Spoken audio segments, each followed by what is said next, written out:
Was hoping to start with your thoughts on this IPO market. We seem to be getting more listings by the day. It's very difficult to keep up. I guess my question is, you take that part of the market, you take the other part, which has been on a drift. Is the IPO market, you think, taking some of the hot sauce away from the broader market? No, I think both markets have a lot of legs to go. And so what we're seeing right now is, and the names that you just mentioned, and Tom did as well, in terms of those which are coming home. So there's ETO's a new one, Auto Home as well. I used to be a big shareholder of that company.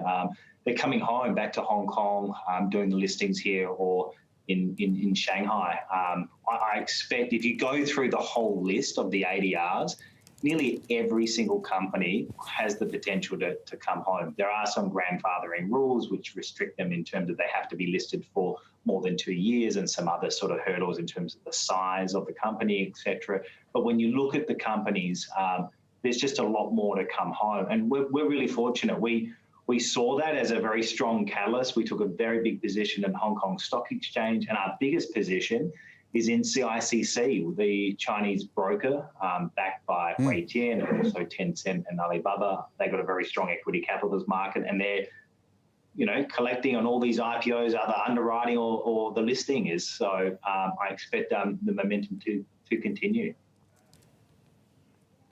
Well, since we're talking names now, so do you still have a position in HKX? That's one part of the question. CICC, you mentioned that. Another one connected to that is Ant, that massive IPO that's coming. I mean, anecdotally, I speak with some of the fundies here in the city.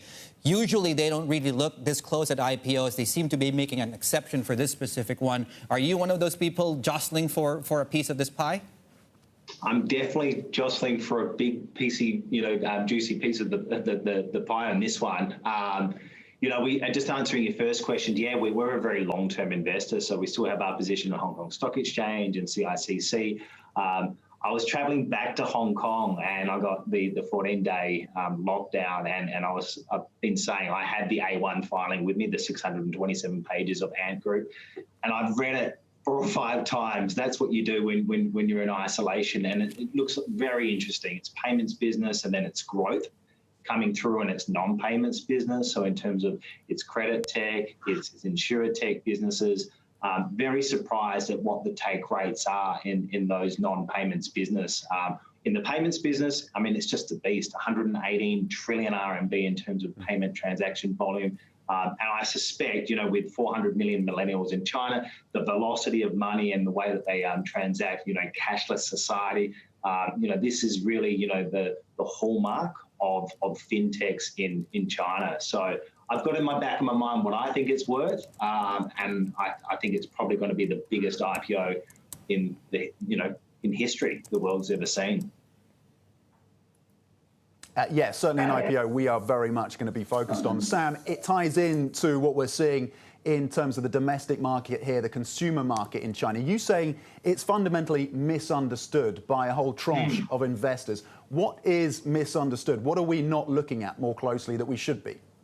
Yeah, fabulous question, Tom. And it's basically the size and the velocity of the transaction. So 400 million Chinese millennials versus, say, 80 million in the US. Even if you look at the recent August figures for online sales, rebounding quite strongly, up about 12.8%. But the sales of the penetration rate is now up to about 28%. So this time last year, about 25% of all retail sales were done online. And obviously, you've got that penetration coming through. What did everybody do basically in lockdown? If you look at what happened in China, people bought their products on e-commerce marketplace platforms, so that whether or not it's PDD, JD.com, Alibaba, they played games via Tencent, did their messaging via WeChat. And then if you now go into the silos like Meituan in terms of the food delivery business, and then say Data Nexus, which does the last mile of grocery delivery, etc., or even Sana does it online as well. I think it's really misunderstood in terms of the silos that are available, and even like companies like Ali Health, which we've got a position in.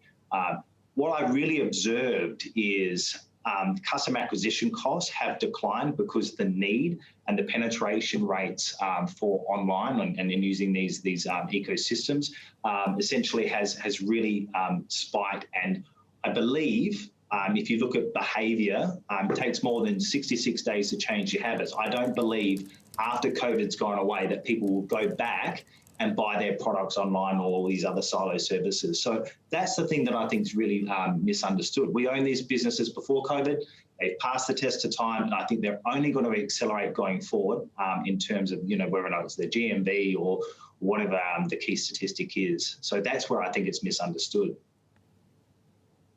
Okay, so how does that tie into how we should be looking at valuations in the tech space here in China? There's a lot of debate, of course, in the US about whether tech is overrun.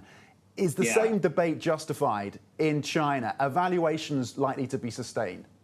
Yeah, I've been doing a lot of work on the FANGs and equally in terms of like the US markets, just trying to, I feel sorry for active managers in the US who have been underweight those large positions because they've just performed so well, and same too with Tesla. If you look at the way that active managers, I think, really approach the Asian markets, there's a lot more at your fingertips. Of course, you've got your Baba and you've got your Tencent, companies that we've owned for a very long period of time. But even underneath that, there's a lot more companies, I think, at very, very attractive valuations, which haven't had the same run as those majors have in the US. And even if you take a sanity check of what is the tech in Asia currently trading at versus the tech in the US, or even just take one level up and say, what's the Hang Seng or MSCI Asia ex Japan versus MSCI US trading at? Asia's at like a 30% discount on a 1 year forward PE.